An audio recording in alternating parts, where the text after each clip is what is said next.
저는 이준영이라고 합니다. 안녕하세요. 저는 보람회계법인 공인회계사 이사 오희숙입니다. 3일회계법인에 입사를 해서 지금은 삼원회계법인에서 근무하고 있는 윤혜영입니다. 고성민 회계사라고 합니다. 저희가 근무하는 이 보람회계법인은 대구에서 최초로 설립된 당시 서원회계법인을 바탕으로 중간에 이름을 변경한 회계법인입니다. 지금 현재 12분 밑에 회계 관련 기장 업무, 세무 업무를 담당하는 일반 직원도 한 60명 정도 있습니다. 그래서 대구 경북에서는 그 규모가 큰 회계법인이라고 볼 수 있습니다. 삼원회계법인은 대구 지역에 본사를 두고 있는 소규모의 회계법인으로서 회계 감사 업무와 외부 기장 업무, 기타 세무조정 업무 이런 것들을 주 업무로 하고 있습니다. 대구에 있는 중소형 법인, 대경 회계법인에서 근무하고 있습니다. 공인회계사의 주 업무는 회계 감사 업무라고 할 수 있습니다. 회사가 작성한 재무제표가 기업회의 기준에 적정하게 작성되어 있는지에 대해서 감사 의견을 표명함으로써 회사의 재무제표의 신뢰성을 확보해 줄 수 있는 업무를 한다고 보시면 될 것 같습니다. 경영 컨설팅, 기업에서 발생하는 각종 원가 계산, 기업의 세무 대리나 세무 자문도 수행하며 아파트 감사, 그다음에 기업 진단 같은 업무도 수행하고 있습니다.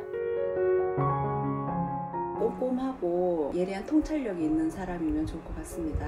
대인 관계가 오만한 사람이 적합한 직업이라고 생각합니다. 영업을 하려면 많은 사람을 알아야 하고 적극적인 성격도 필요합니다. 이렇게 해서 한 5억점 되지 않을까요? 참고로 제 연봉을 말씀드리면 얼마가 될 것 같습니까? 대표시니까 한 5억점 되겠죠? 큰 회계법인은 대체로 다 무봉제의 개념입니다. 이쪽의 이사분들이나 파트너분들은 기본적으로 성과급이고, 그리고 이제 저희처럼 각자 사무실을 운영하는 사람은 성과급이라고 봐야 할 겁니다. 저는 문과를 졸업했습니다. 저도 문과입니다. 근데 이과 출신들도 공인회계사 되시는 분들이 참 많습니다. 저는 이과를 나왔고요. 저는 문과입니다. 숫자에 친숙한 사람들이 좀 유리할 것 같기는 한데 수학이라기보다는 그냥 숫자와 친숙한 정도이고요. 기준서를 이해하고 해석하고 적용하고 하는 데 있어서는 사고력이 더 요구될 수도 있습니다. 수학 계산이라는 이런 부분들은 컴퓨터가 자동적으로 알아서 잘해줍니다. 학점 이수부터 하고 토익 700점이 돼야지 응시 자격이 주어집니다. 1차 시험은 경영학, 경제원론, 회계학, 세법, 상법 이렇게 객관식으로 되어 있고요.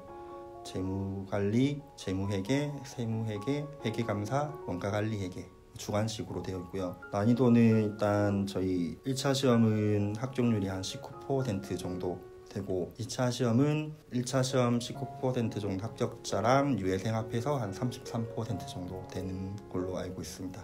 난이도는 조금 높다고 봐야 되겠죠. 삼수해서 1차 시험 합격을 하고 2차 시험은 한번 떨어지고 유예돼서 총 한 4년 남짓 본격적 공부를 했던 것 같습니다. 저는 한 4년, 5년 정도 걸렸습니다.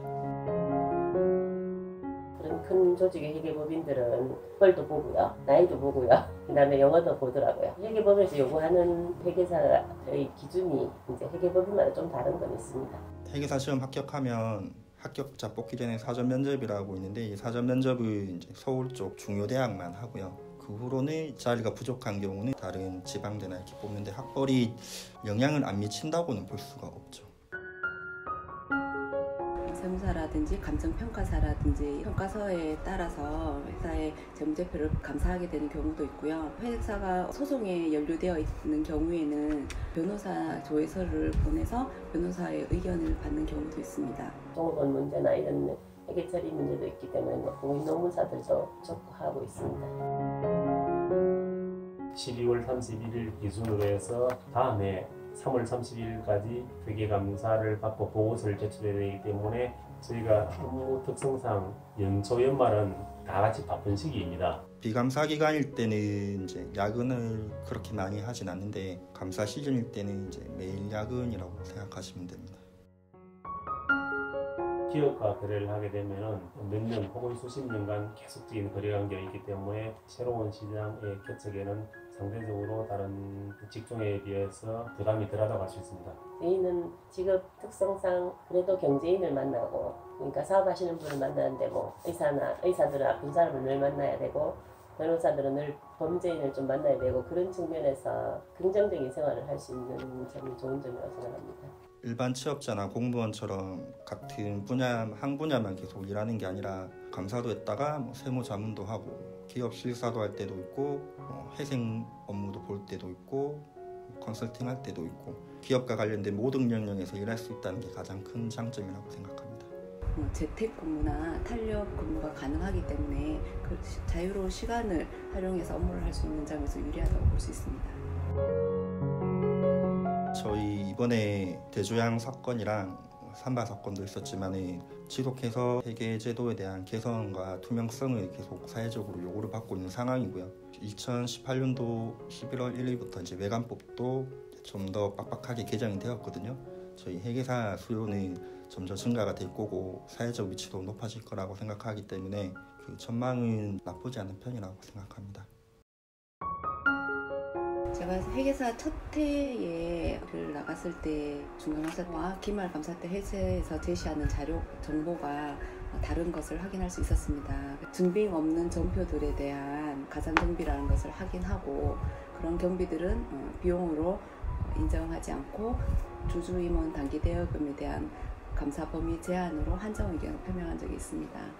분식 회계라기보다는 비리라고 할 수 있는데 제가 기업 회생조사위원으로 들어갔을 때 하나의 유형자산에 여러 금융기관들이 담보권이 설정이 되어 있길래 확인해 보니까 리스트한 유형자산을 이제 브로커랑 공모해서 뭐 시리얼 넘버도 고치고 뭐 계약서도 고쳐서 여러 군데 이제 팔고 돈 받아서 자기 가져가고 뭐 이렇게 해서 그 금액만 해도 한 거의 한 10억 정도 그렇게 한번 비리를 적발한 적이 한번 있었습니다.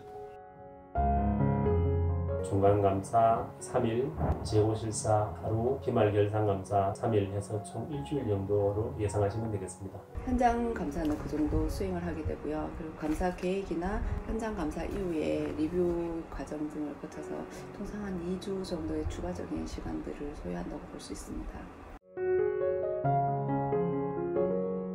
우리나라 같이 소유와 경영이 분리되지 않는 나라에서는 기업이 직접 회계사를 선임해서 자기 회사 감사를 맡기는 것은 타당치 않다고 봅니다. 향후에는 자율수임보다는 지정제나 배정제를 통해서 감사인을 선정했으면 좋겠다는 판단입니다. 일단 그 부분은 어떻게 보면 이제 자기 돈 주고 자기가 감사받는 거라고 생각할 수가 있는데 그 감사라는 게 사실상 재무제표에 대한 신뢰성을 부여하는 게 주 목표거든요. 기업과 이해관계자들 간에 신뢰를 부여하기 위해서 생기는 건데 직접 감사를 하는 것보다 신뢰성 있다는 정보를 독립된 제3자한테 요청하는 게 가장 효율적이기 때문에 이런 감사 제도가 생겼다고 생각합니다.